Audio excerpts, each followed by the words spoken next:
The following is brought to you by Beauty Schools Directory.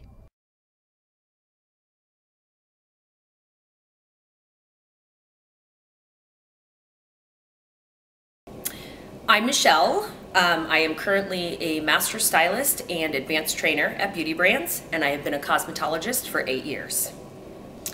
I discovered my passion for cosmetology when I was probably about 7 or 8 years old, and I knew I wanted to cut, color all my Barbies myself, and I probably started coloring my own hair when I was about 12 with Manic Panic hair dye. And then eventually over time I realized that there wasn't a job creative enough for me until I found cosmetology.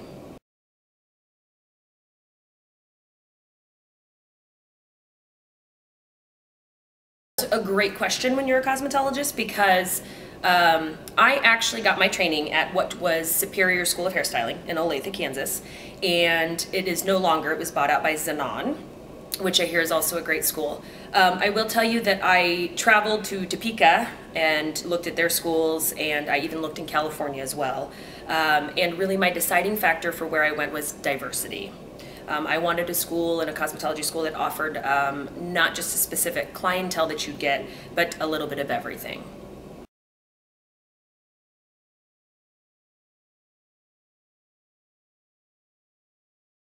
I asked, of course, the basic questions, which were, what are the hours that need to be completed? How do you handle training and preparation for your state board tests, your licensing? A big one that I think is important as well is how they're going to help place you in your job market when you've completed your graduation and your time.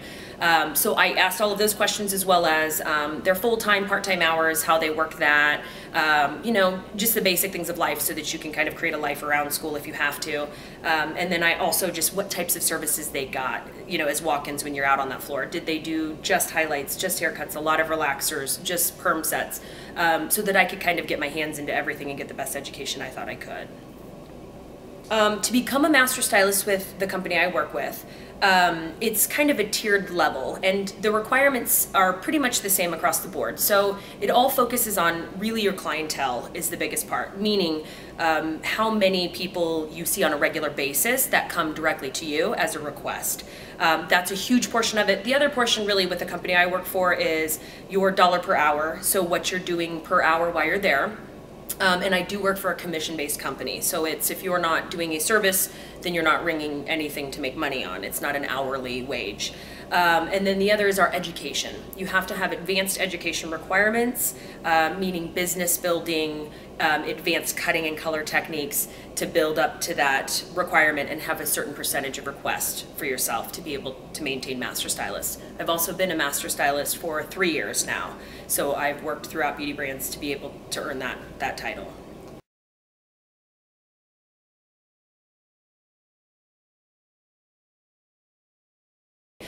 Just being able to do a great haircut is an amazing talent in itself, but really to grow in that, it takes obviously education, because this industry is always changing. It is an industry that does not just stay with the same trends and fashions, you know, year to year, season to season.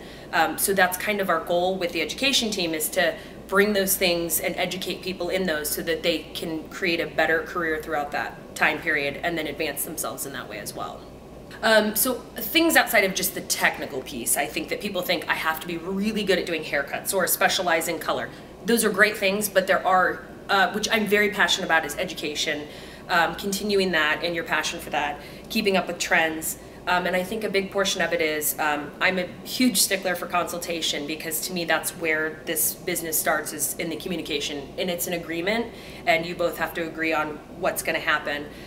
So I think that consultation, working on that and whatever skills you can and tools you can, obviously continuing education and business building, meaning attending classes or the Redkin Symposium and taking those business building classes teaches you to maximize your time and, you know, work smarter, not harder. But also it gives you some values in how to treat your clients and how to get returns from them and how to give back to them as much as they give to you.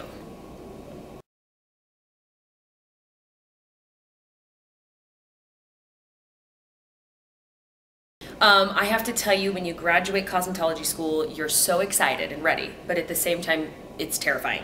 because really the school that I went to set us up amazingly well, and every few months before you leave that classroom, you do what's called a mock demonstration and a mock test. So you actually kind of mock what you're going to be doing with that information, and you get that anxiety out of the way. But really, I could tell you with the written examination, be prepared for everything, not just the hair portion or wrapping a perm, but chemicals. Sanitation is huge in the state of Kansas.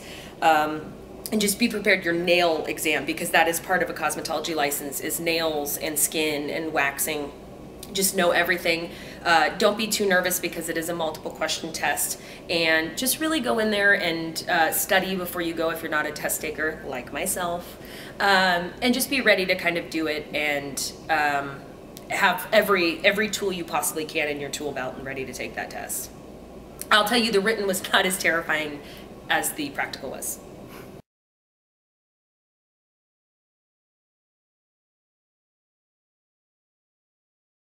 Okay, the practical exam.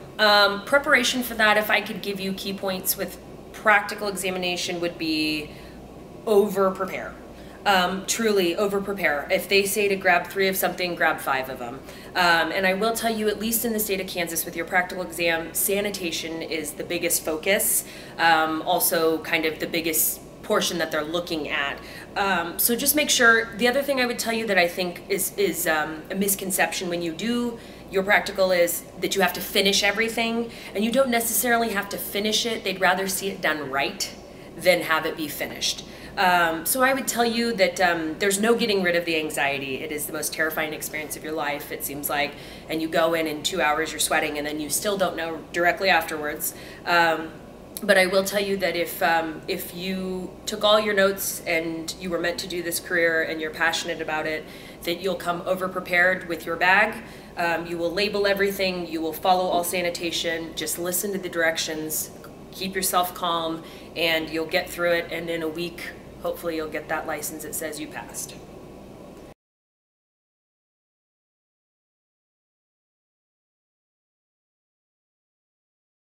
The written takes about, I would say, 45 minutes. I mean, I'm a slow test taker. I am not a test taker at all.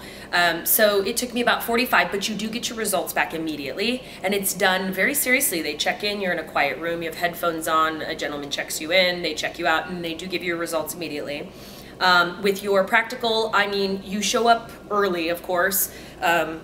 Take your practical, and it just kind of depends on the day and how quickly they're moving, but I would say at least 2 hours total. And then generally between a week to 2 weeks is when you'll find out if you made it through the mail. They don't contact you via email or anything, they just mail you your letter stating you made it. So obviously getting the written right away, I was like, oh, sigh of relief, and I knew the hard one was coming. I have to say that when I was waiting every day checking the mail, you know, like you're waiting for the biggest letter of your life, you get this little white sheet of paper, and it's got, if it's a blue or a pink, actually it's a temporary license, and once you get that, you'll get a blue license. It's your permanent license. And when you read that letter, it says, congratulations, you've passed the Kansas State Board Cosmetology test. You're now licensed as a cosmetologist. I think I called everybody I knew and told them, because I hold that license forever now. So, and I renew every 3 years, I believe, is when you renew your cosmetology license. So I just send in, you do have to take your written every time you do renew. So you get a written test that you have to mail back in, and you have like a month to do so, just to keep you fresh. And laws do change, so I would tell people be careful about copying and just thinking that last year's was the same. But they do give you a booklet and a test, and then you do have to go through that booklet and reread those sanitation laws and some of the laws that they're asking about.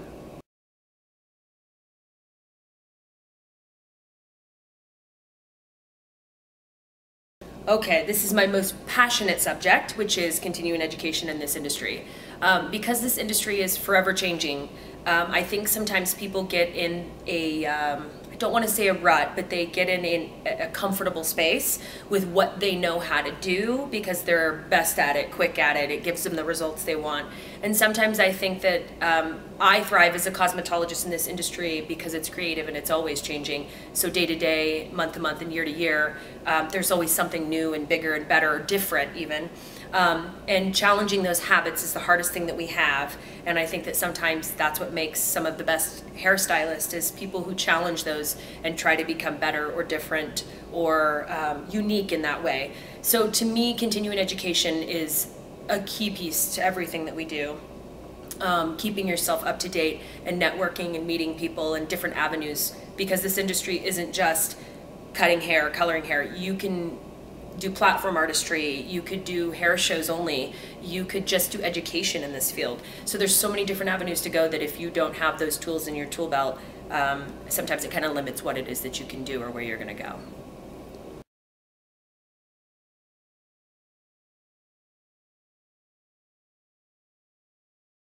So when somebody comes in, we do, for the salon I work for, we do what's called a technical piece. So you do a basic interview and you go through the paperwork and you kind of speak to somebody.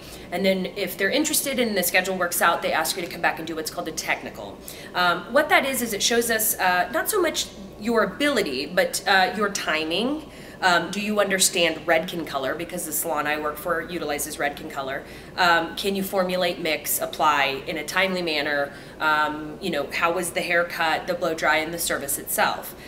So really, we're not looking for, do you do amazing highlights right away, or did you give an amazing cut? Those are all really great bonuses, but I think the big portion of it is, do you understand how to work with a client, fulfill their needs, communicate with them, and then obviously give the demonstration of that you've learned what you do best to the best of your ability is more what we're looking for.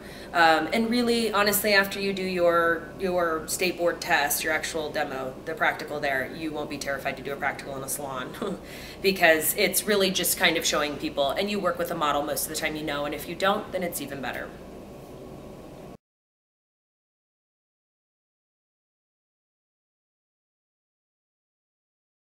So my top tips for a client consultation are communication is huge. So you have to be somebody who is confident and comfortable speaking, you know, with other people. And a huge one for me is honesty. There's a way to be honest without being rude to people or mean. But we're the professionals and we don't go to our doctor's office and question what they do. So I feel that people can ask me questions and they can give their opinion because it is their hair at the end of the day. But you came to me for a reason, so I have to be able to input my advice and my expertise as well. I definitely think that beyond communication and honesty, really it's an agreement between the two of you. It's like dating, and you want to make sure that you have their permission and that you explain honestly what's going to happen in that process in your best ability without sounding too professional, and bringing it down to their world.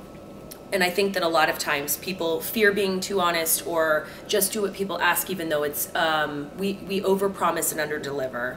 And that's what upsets people, and that's why people learn not to trust you.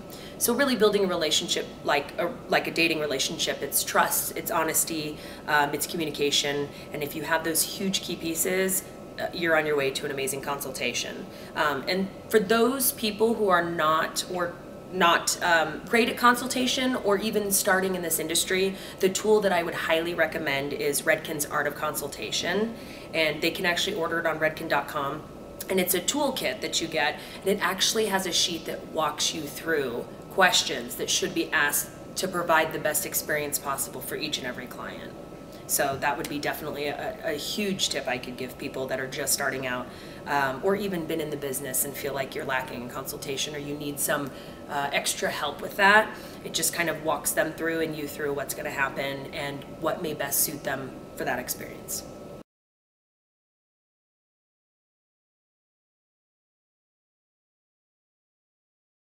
I will say to get return clients and rebooking is huge. It is what makes your clientele, and that's what advances you and builds your business, so that if your goal in this industry is to become even a booth rent, you have to have a large enough clientele to support that. So what I would say, my key tips there are, obviously an amazing consultation will always keep people coming back because those lines of communication are open. And when you create that relationship that people are comfortable being honest with you or giving their opinion and they know that you can follow through and succeed with that, they're willing to come back to you because you're always providing that experience for them. The other thing I'll tell you is a great tip I can give to anybody, booth rent, salons, whoever you are, encourage people to rebook in the way that give them a discount to do it, and don't discount yourself, but say, you know, I'm running a contest. If you rebook with me, I'll put your name in a drawing for 20% off your next service. So I'll let everybody know at the end of the month who won that. And what it does is it's, for lack of a better word, it's training your clientele to understand every 8 weeks, I need this haircut to maintain the look that I'm wanting. Every 6 weeks, I need to maintain my highlights because this is what my doctor's prescribed me. So my hairstylist is prescribed to keep and maintain this look. This is what I need to do. So it kind of teaches them that schedule, and when they rebook, they learn that that is what they need, and then they'll continue to do it. So always encourage people and let them know, you know, you're asking for a full head of highlights, and to maintain that look, I'd need to see you back in 8 weeks. Again, I think my biggest piece of advice with maintaining a clientele and rebooking is always let people know that you want to see them again, and almost don't ask them, but tell them, I need to see you back, or I would like to see you back here to continue to maintain what we've done, instead of saying, would you like to come back? Because people will always say, I need to check my calendar or my schedule, and that's fair, but at the same time, people start to get in that groove and like that schedule and understand that that's what works best for them. So I would say just educating them on when they need to be back, maybe running a contest to start that out and get people kind of used to that rotation, always helps to kind of build that rebooking business.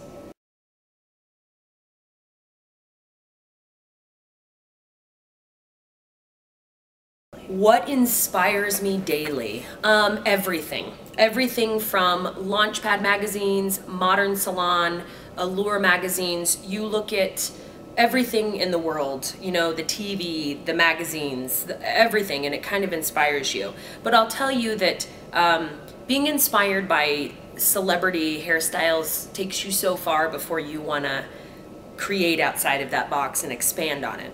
So I would say my biggest inspirations are color. I'm very, very passionate about coloring. So to me, everything from being in a hardware store and seeing paint swatches. I'll tell you, the other day I was looking at a color wheel, and it was for painting your home color wheel, but it mimics the hair color wheel, and it inspired me to look at that and understand complementary and colors that kind of maybe do or don't work together. I get inspired by pastels a lot, so Easter time I'm always inspired by something because I find that fascinating in hair color.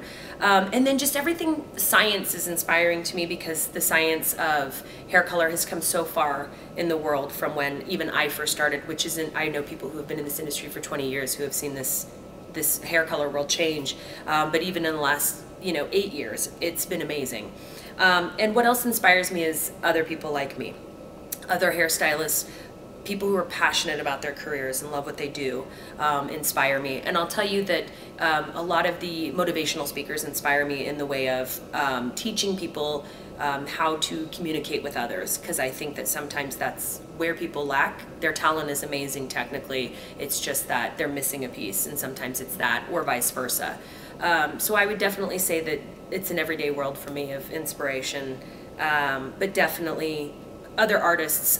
If anyone's ever attended Redken Symposium, you get to meet 10,000 other hairdressers from around the world who are absolutely as creative and inspired by the world as you are, and I think that that by far is one of the most amazing experiences and inspiring experiences you can have.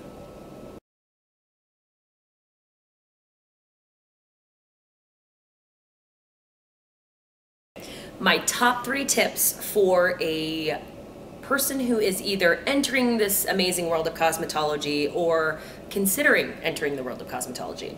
I would say my #1 tip for you is always remembering to be grateful and appreciate what we do. I believe that cosmetology is a gift because we don't get to touch people regularly unless we're in an industry that allows us to. And you'd be surprised what that does for somebody.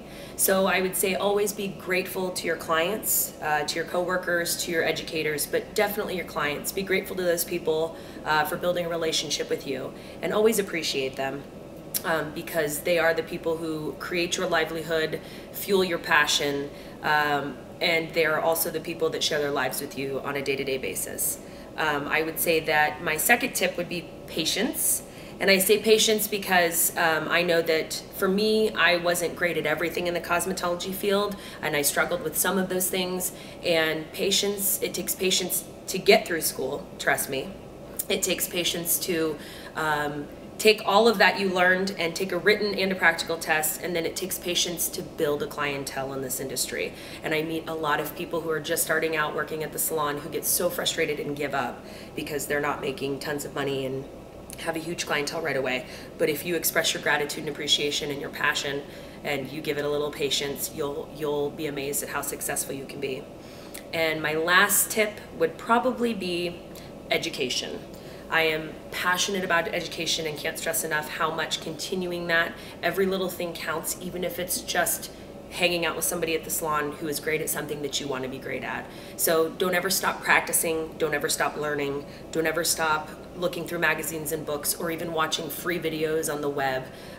Always do those things, research things, be curious, and I think if you continue to do that, you'll find that you will become very, very successful or fortunate in your life, and you've definitely picked the industry that is amazing. It's a gift. This message was brought to you by Beauty Schools Directory.